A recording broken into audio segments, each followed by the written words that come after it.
Hello అండి. Welcome to our channel. నేను మీ సిరి. Morning 7కి, afternoon 1కి, నైట్ 7కి 3 అప్డేట్స్ వస్తున్నాయండి డైలీ. నాకు ఓపిక ఉన్నంత కాలం, నాకు అయినంత వరకు ఎఫర్ట్ పెట్టి మీకు అప్డేట్స్ ఇస్తానండి. మీరు మిస్ అవ్వకుండా ఆ టైమింగ్స్ ఫాలో అయిపోండి. ఇక కథలోకి వెళ్ళిపోదాం.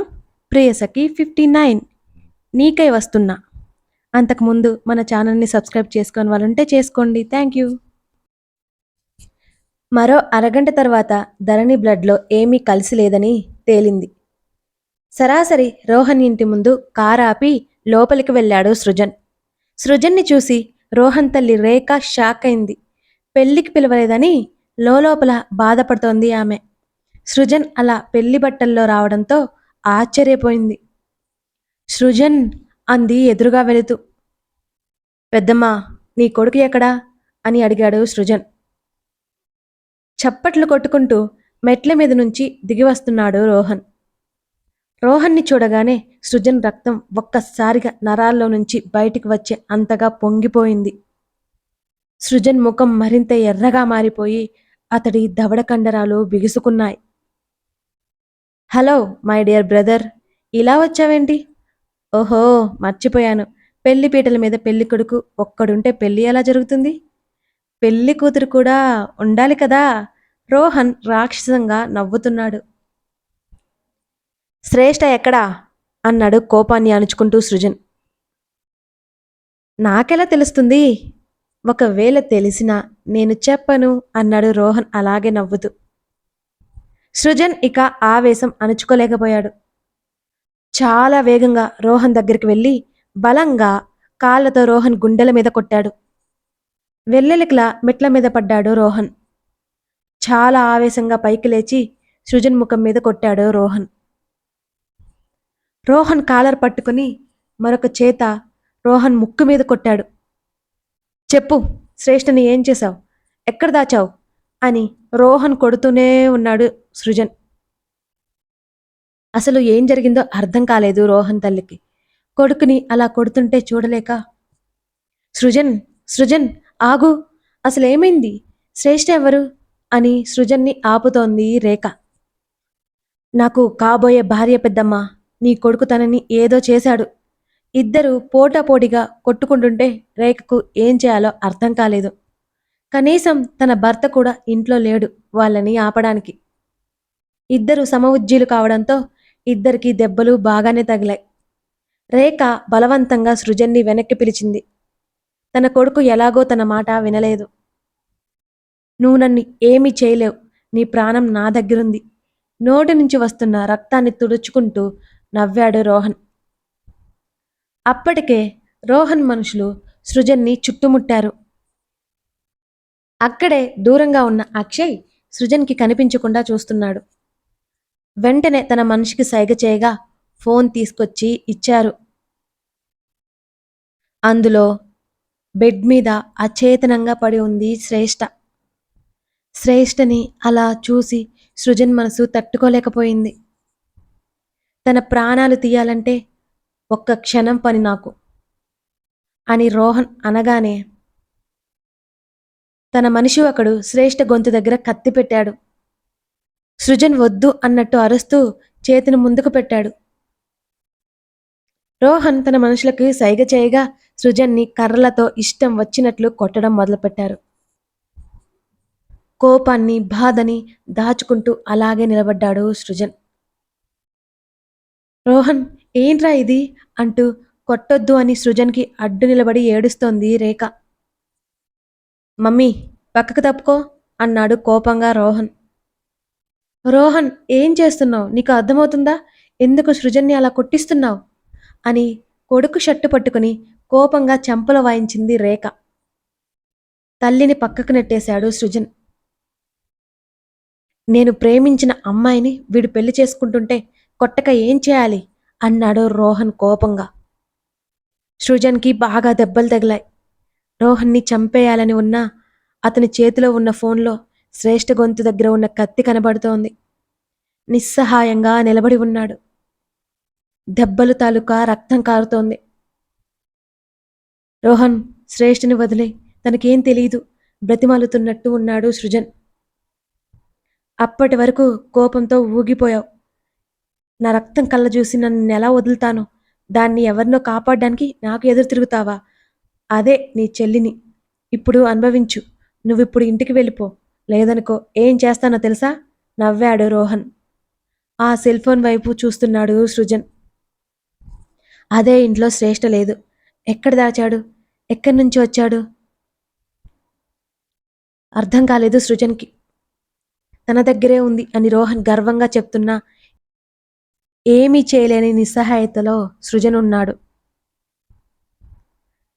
స్పృహలోకి రావడానికి ఇంజెక్షన్ ఇచ్చారు. మరో అరగంట తర్వాత కళ్ళు తెరిచింది ధరణి. ఆమె కళ్ళు తెరవడంతో గగన్ కాస్త నెమ్మదించాడు. గబుక్కున బెడ్ మీద నుంచి లేచి తల పట్టుకుని కూర్చుంది. ఆతృతగా ఆమె చుట్టూ చేతులు వేసి, అసలు ఏం జరిగింది ధరణి అని అడిగాడు అతడు కోపాన్ని ఏమాత్రం బయటపెట్టకుండా. ఆమెకు జరిగిందేంటో గుర్తురాగానే గబుక్కున కళ్ళు తెరిచింది. ఏవండి ఏవండి అంటూ గగన్ని తడిమేస్తూ, శ్రేష్ఠ శ్రేష్ఠని తీసుకెళ్ళిపోయారు, శ్రేష్ఠని తీసుకెళ్ళిపోయారండి అని భయం కంగారు నిండిన గొంతుతో అతని వైపు బెదురుగా చూస్తూ చెప్పింది. ధరణి చెప్పింది అర్థం కాలేదు అతనికి. వెంటనే ధరణి 2 చెంపల మీద చేతులు వేసి, ధరణి రిలాక్స్ అంటూ ఆమె కళ్ళలోకి చూస్తూ ముఖాన్ని తన వైపుకు తిప్పుకున్నాడు. డాక్టర్ కొంచెం మంచినీళ్లు అందించడంతో అది ఆమెకు తాగించాడు. ఇప్పుడు చెప్పు, ఏమైంది? గగన్ చాలా కూల్గా అడిగాడు. అతనికి ఏమైందో తెలుసుకోవడం ముఖ్యం. శ్రేష్ఠ అండి, శ్రేష్ఠ రెడీ అవుతుంటే ఎవరో తలుపు కొట్టారు. తలుపు తెరవగానే ముసుగు మనుషులు ఉన్నారు. నేను తలుపు మూసే లోపు లోపలికొచ్చేశారు. స్వాతి ఎదురు తిరగడంతో దాని ముఖం మీద స్ప్రే చేశారు. శ్రేష్ఠ అరుస్తుంటే శ్రేష్ఠ ముఖం మీద కూడా స్ప్రే చేసి స్పృహ తప్పించారు. నేను గట్టిగా అరిచాను. శ్రేష్ఠని తీసుకువెళ్తూ నా ముఖం దగ్గర క్లోరోఫామ్ స్ప్రే చేశారు. శ్రేష్ఠని తీసుకెళ్ళిపోతున్నట్టు మాట్లాడుకుంటుంటే నేను విన్నాను. ఎలా ఉంది శ్రేష్ఠ, చూసారా మీరు అని అతన్ని ఊపేస్తూ అడుగుతోంది తను. ధరణి చెప్పిన మాటలు విని ఒక క్షణం ఆశ్చర్యపోయాడు గగన్. అంతలోనే తన మెదడు వేగంగా ఆలోచించడం మొదలుపెట్టింది. మొదట పెళ్లి కూతురు త్వరగా రాకపోవడం, తర్వాత 5 నిమిషాలు ఆగమనడం, ఆలోపే ధరణిని పక్క గదిలోకి మార్చడం. Oh my God! నుదురు మీద చేతితో రుద్దుకుంటూ అన్నాడు గగన్. అంటే తనని కావాలని మండపం నుంచి బయటకు పంపించారు. అతనికి ఈ విషయం అర్థమైంది. ధరణి, ఆర్ యు ఓకే అన్నాడు ఆమె చేతిని పట్టుకుని. నేను బాగానే ఉన్నానండి, నాకేం కాలేదు. సృజన్కి కాల్ చేయండి ముందు. అసలు శ్రేష్ఠ క్షేమంగా ఉందా లేదా కనుక్కోండి అంటూ ధరణి చాలా కంగారు పడిపోతోంది. వెంటనే సృజన్ నెంబర్కి డయల్ చేశాడు. అర్ధరాత్రి, అది రోడ్డు మీద. కారు ఆపి శ్రేష్ఠని కాపాడుకోలేక తీవ్రమైన బాధతో ఉన్నాడు సృజన్. ఫోన్ కాల్ తన ఆలోచనల నుంచి బయటపడేసింది. ఫోన్ తీసుకున్నాడు. మొబైల్ స్క్రీన్ మీద గగన్ నెంబర్ కనబడుతుంటే వెంటనే కాల్ లిఫ్ట్ చేశాడు సృజన్. సృజన్! అప్పటికే ఫోన్ లాక్కుని మాట్లాడింది ధరణి. ధరు అన్నాడు బాధగా. శ్రేష్ఠ శ్రేష్ఠ ఎక్కడ ఉంది? పెళ్ళి ఏ ఆటంకం లేకుండానే జరిగింది కదా అని ధరణి కంగారు దాచుకుంటూ అడిగింది. సృజన్ నుంచి 1 నిమిషం పాటు సమాధానం రాలేదు. లేదు ధరు, పెళ్ళి జరగలేదు. శ్రేష్ఠ లేదు. సృజన్ మాటల్లో అతడు ఎంత ఆవేదన చెందుతున్నాడో అర్థమైపోయింది ఇద్దరికి. అయ్యో, తీసుకెళ్ళిపోయారా అంటూ ఏం జరిగిందో సృజన్కి చెప్పింది. సృజన్, త్వరగా వెతుకుదాం అంటుంటే ధరు అన్నాడు పూర్తిగా కంట్రోల్ కోల్పోతూ. ఏమండి, ప్లీజ్ మాట్లాడండి, నాకు భయంగా ఉంది అంటూ గగన్కి ఫోన్ ఇచ్చింది ధరణి ఏడ్చేస్తూ. ఎక్కడున్నావు? గగన్ గొంతుకి సమాధానం చెప్పలేక మౌనంగా ఉన్నాడు సృజన్. నిన్నే అడుగుతున్నాను. గగన్ గొంతు గంభీరంగా మారింది. శ్రేష్ఠ రోహన్ దగ్గర ఉంది, కానీ ఎక్కడో తెలియట్లేదు. నా ఫ్రెండ్ పోలీస్ డిపార్ట్మెంట్లో ఉన్నాడు. ఆ విషయం మీదే ఉన్నాడు. సృజన్ గొంతు నిర్లిప్తంగా ఉంది. ఆ క్షణం అతడు సర్వం కోల్పోయిన మనిషిలా ఉన్నాడు. ఇంతకు ముందు తనతో మాట్లాడుతున్న సృజన్‌లా లేడు. ఆ పొగరు, ఆ కోపం సృజన్‌లో లేవనిపించాయి గగన్‌కి. "నువ్వెక్కడున్నావో ముందు అది చెప్పు" గగన్ గంభీరంగా అన్నాడు. సృజన్ చెప్పగానే ధరణి, గగన్ ఇద్దరూ కారులో బయలుదేరిపోయారు. కొన్ని గంటల ముందు ఇంట్లో ఎవరూ లేరు. ఏమయ్యారు అనుకుంటూ బామ్మ గదిలోకి వెళ్ళింది వీక్ష. బామ్మ బెడ్ మీద కూర్చుంటే చేతన్ కింద కూర్చున్నాడు. చేతన్ తల నిమురుతూ ఏదో అడుగుతోంది బామ్మ. బామ్మ ఒడిలో తల పెట్టుకుని వెనక్కి వాల్చాడు తలని.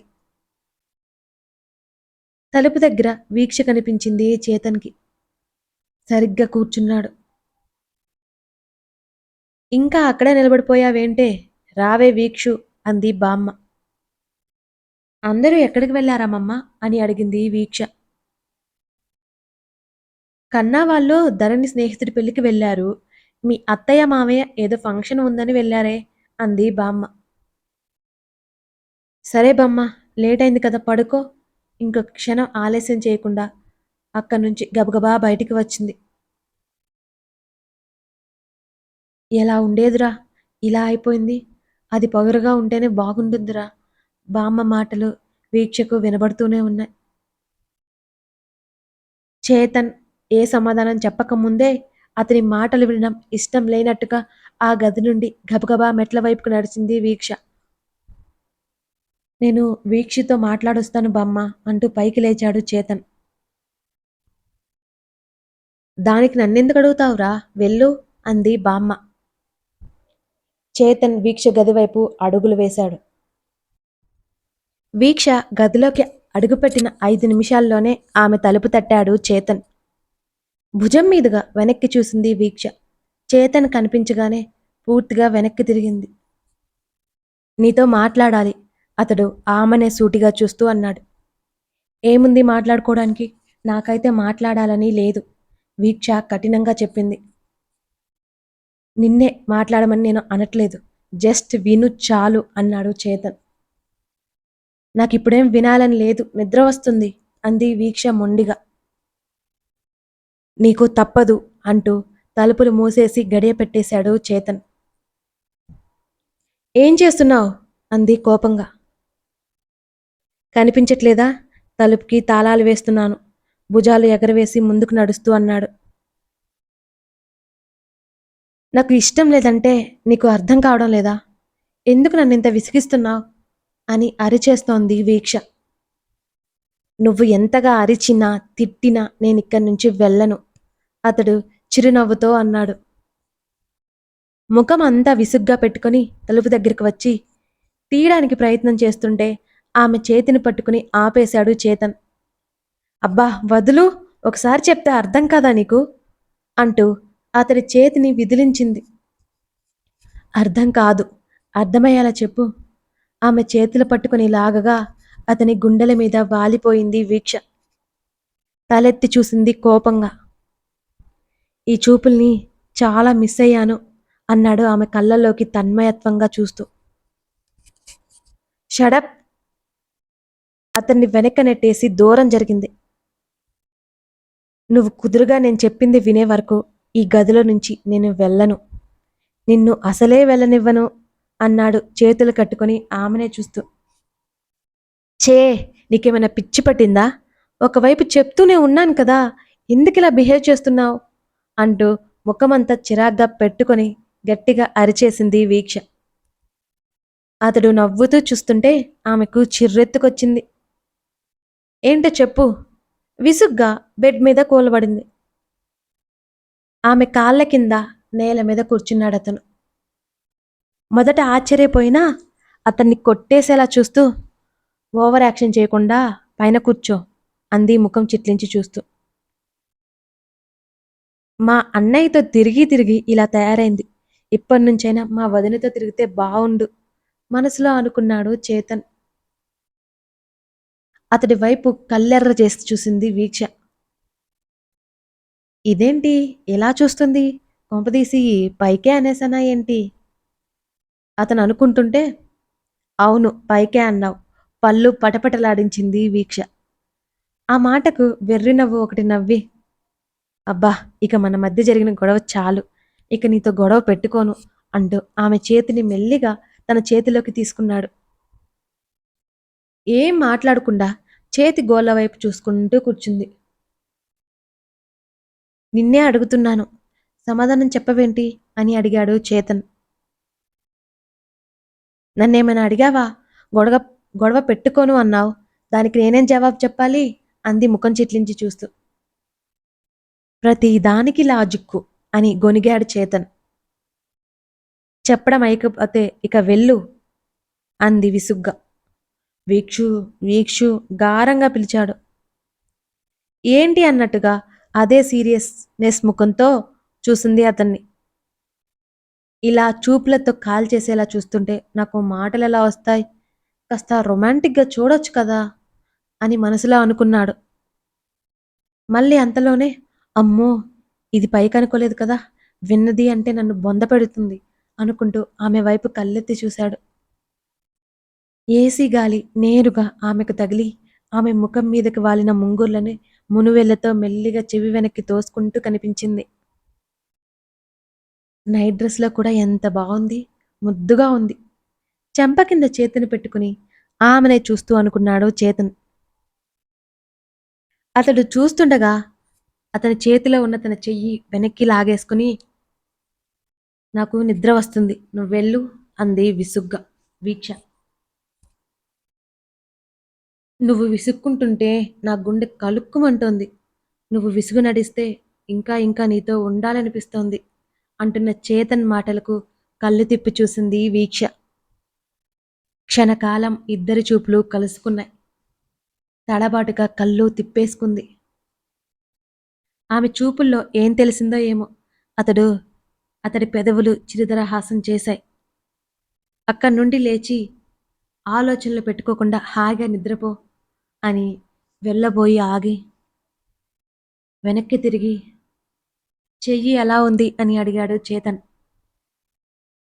అతడి మాటల్లో కన్సర్న్ ఉట్టిపడుతోంది.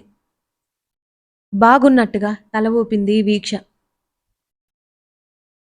ఆమెనొకసారి గుండెలకి హత్తుకొని ఆమెలో ఉన్న నిరాశ, నిర్లిప్తత పోగొట్టాలని బలంగా అనిపిస్తోంది అతనికి. నీకు నేనున్నాను అని గొంతు ఎత్తి అరవాలనిపిస్తోంది. వీక్ష వైపే వీక్ష అసలు అతని వైపే చూడట్లేదు. గోడ వైపు చూస్తోంది. అతనికి బాగా తెలుసు వీక్ష లాంటి అమ్మాయి మనసు అంత త్వరగా మారదని. వీక్షకి గగన్‌కి పెళ్లి అని అతనికి చిన్నప్పటి నుంచి తెలిసిన వీక్ష అంటే తెలియని ఇష్టం ఏర్పడింది. ఆమె సంతోషం కోసం వాళ్ళిద్దరి పెళ్లి జరగాలని అందరికంటే ముందు తనే కోరుకున్నాడు. అతని ప్రేమ మనసులోనే సమాధి చేసుకున్నాడు. కానీ వీక్ష అలా బాధపడుతుంటే చూడలేకపోయాడు. ఇప్పుడు తన ప్రేమ ఆమెకు అవసరమనిపిస్తోంది. ఆమె మనస్ఫూర్తిగా ఒప్పుకుంటే తన ప్రేమను అందిస్తాడు. లేకపోతే అలాగే ఉండిపోతాడు. భావరహితంగా ఉన్న ఆమె ముఖాన్ని చూసి చిరునవ్వు విసిరి అక్కడి నుంచి వచ్చేశాడు చేతన్. బెడ్ మీద వాలి కళ్ళు మూసుకుంది వీక్ష. చేతన్ మాటలు ఆమెకు ప్రశాంతత కలిగించాయి. అలా కళ్ళు మూసుకున్న కాసేపటికి నిద్ర పట్టేసింది. కళ్ళు మూసే వరకు అతని రూపమే కళ్ళ ముందు మెదిలాడింది. ఏం కాదు కంగారు పడకు, ఆ అమ్మాయిని తీసుకొచ్చేద్దాం అని డ్రైవ్ చేస్తూ అన్నాడు గగన్. ఏవండి మీరు ఏదో ఒకటి చెయ్యండి ప్లీజ్. శ్రేష్టను ఎలాగైనా రక్షించండి. ఎంతో వేడుకోలుగా ఉంది ఆమె స్వరం. ఆమెని 2 క్షణాల పాటు చూసి రోడ్డు వైపు చూపు తిప్పాడు గగన్. చీకట్లో ఒక కారు లైట్లు వెలుగుతూ ఆగిపోతూ కనిపించింది. గగన్ కారు ఆపాడు. ధరణి వేగంగా కారు దిగుతుంటే ఆమె చేతిని పట్టుకొని, నీ మీద నువ్వు కేర్ తీసుకోకపోతే చంపేస్తా ఆవేశంగా చూస్తున్నాడతను. అతడి వైపు దీనంగా ఉన్నాయి ఆమె చూపులు. ఆమె సమాధానం చెప్పకపోవడంతో అతని చేయి వదల్లేదు. జాగ్రత్తగా ఉంటాను కళ్ళు దించి చెప్పింది. అతడు వదిలేసి మరోవైపుకు కారు దిగాడు. ఆమె కూడా కారు దిగి ఎదురుగా కార్కి ఆనుకుని చేతులు కట్టుకుని నిలబడ్డ సృజన్ వైపు అడుగులు వేసింది వేగంగా. గగన్ కార్ లైట్లు వెలుగుతూనే ఉన్నాయి. ఆ లైట్ల వెలుతురులో నిస్సహాయం, నిర్లిప్తత, నిరాశ అన్ని తనలోనే ఉన్నట్టు దిగులుగా కనిపించాడు సృజన్. అంతేకాకుండా అతని నుదుటి మీద నుండి, కణత మీద నుండి రక్తం ధారగా అతని శరీరం మీదకి జారిపోతోంది. అది చూసిన ధరణి ఆశ్చర్యంగా నోటి మీద చెయ్య వేసుకుంది. కంగారుగా అతడిని చేరుకుంది. అయ్యో, ఏంటిది, ఇలా దెబ్బలు తగిలాయి నీకు అంటూ ఏడుపు గొంతుతో చీరచెంగుతో సృజన్ దెబ్బల మీద అద్దసాగింది. ధరు, నేను బాగానే ఉన్నాను. సర్వం కోల్పోయినట్టు వచ్చింది అతని మాట. ధరణి చేతిని పక్కకు నెట్టేశాడు సృజన్. వెంటనే ఎదురుగా వస్తున్న గగన్ని చేరి, చూడండి ఎలా దెబ్బలు తగిలాయో, బండాడిలా ఇలాగే నిలబడి ఉన్నాడు, త్వరగా హాస్పిటల్కి తీసుకెళ్దాం. అతని ముంజేతిని పట్టుకుని ఊపేసింది ధరణి. కారులో ఫస్ట్ ఎయిడ్ బాక్స్ ఉంది చూడు, సూటిగా సృజన్ని చూస్తూ అన్నాడు గగన్. ఆమె పరిగెత్తినట్టుగా కారు వైపుకు నడిచింది. గగన్ వైపు చూశాడు సృజన్. పెళ్లి చేసుకోబోయే అమ్మాయిని కాపాడుకోలేక ఇక్కడ కూర్చుని ఏడుస్తున్నావా అన్నాడు గగన్ విసుగ్గా. తనొక స్టెప్ ముందుకు వేసిన రోహన్ శ్రేష్ఠని ఎలా చంపేస్తాడో అని చెప్పి, రోహన్ ప్లేసెస్ అన్నీ నా ఫ్రెండ్ వెతుకుతున్నాడు అన్నాడు సృజన్ దిగాలుగా. మరెంతో దిగులుగా ఉంది అతని ముఖం. మరి నువ్వేం చేస్తున్నావు అన్నాడు గగన్ వ్యంగ్యంగా. సృజన్ మాట్లాడలేదు. కారణం, నిజంగా శ్రేష్ఠని ఏం చేస్తాడు అని రోహన్కి భయపడుతున్నాడు. ధరణి గబగబా వచ్చి సృజన్ గాయాలను క్లీన్ చేసి అతనికి కట్టుకడుతోంది. సృజన్ 2-3 సార్లు ధరణి చేతిని పక్కకు తీసేశాడు. సృజన్ చెంప మీద చిన్నగా కొట్టేసి సైలెంట్గా ఉండమని కసిరింది. మొదటిసారి సతీమణిని అంత కోపంగా చూస్తున్న గగన్కి అంత సీరియస్ సిచ్యువేషన్లో కూడా నవ్వొచ్చింది. ధరణి, కమ్ అన్నాడు గగన్. ఎక్కడికి అంటూ భర్త వైపు ఆశ్చర్యంగా చూసింది. రా చెప్తాను అన్నాడు గగన్. అతని దగ్గరికి వచ్చి, ఇవ్వండి, సృజన్ని ఇలా వదిలేసి ఎలా వెళ్తామండి అంది మెల్లిగా. అయితే ఇక్కడే ఉంటావా అంటున్న గగన్ మాటలకి చకితురాలైనట్టు చూసి తలదించుకుని ఉండిపోయింది. దీనంగా, జాలిగా, బాధగా సృజన్ వైపు చూస్తూ గగన్ వెంట అడుగులు వేసింది. ధరణి ముఖంలో భావాలు ఏమీ సృజన్ పట్టించుకోలేదు. ఎటో చూస్తూ నిలబడ్డాడు. ధరణి ఏడుపు బిగబట్టుకుంటోంది. ఆమెకు దుఃఖం పొంగి పొర్లుతోంది. నిస్సహాయ స్థితిలో ఉన్న తన మీద తనకే జాలేసింది. వాళ్ళు వెళ్ళిపోతుండగానే సృజన్కి ఏదో కాల్ వచ్చి వస్తున్నా అని చెప్పి వెళ్తూ వెళ్తూ ధరు అని అనగానే ఎంతో ఆతృతగా తల వెనక్కి తిప్పి చూసింది. కంగారు పడుకో, శ్రేష్ఠని నేను కాపాడుకుంటాను. సృజన్ ముఖంలో విరక్తితో కూడిన నవ్వొకటి చేరింది. ధరణి చూస్తుండగానే సృజన్ కారులో కూర్చొని యూటర్న్ తీసుకున్నాడు. గగన్ పక్కన కూర్చొని బాధ దాచుకోవడానికి అన్నట్టు కింద పెదవి నొక్కి పట్టుకుంది ధరణి. తలదించుకుని అలాగే కూర్చుంది. గగన్ కారు ముందుకు కదిలింది. మరో 1/2 గంట వరకు ఆమె కనీసం తల కూడా ఎత్తలేదు. కన్నీళ్లు వస్తుంటే వాడిని అదుపు చేసుకోవడానికి శత విధాలుగా ప్రయత్నం చేస్తోంది. గగన్ కారు ఇంటివైపు కాకుండా మరోవైపుకు వెళ్లడంతో తల ఎత్తి చుట్టూ చూసింది. అటువైపు ఎందుకు వెళ్తున్నారా అర్థం కాక అయోమయంగా చూసింది అతని వైపు. ఆమె చూస్తూ ఉండగానే ఒక పెద్ద ఇంటి ముందు కారు ఆగింది. దిగు అన్నట్టు చూసి అతడు కారు దిగాడు. అయోమయంగా కారు దిగి అతని వెంట లోపలికి నడుస్తుంటే 4 మనుషులు అడ్డు వచ్చారు. ఎక్కడికి వచ్చామో అర్థమవ్వక ఆ మనుషులు తమ వైపే వస్తుంటే భయంగా చూస్తూ గగన్ చేతిని గట్టిగా పట్టుకుంది ధరణి.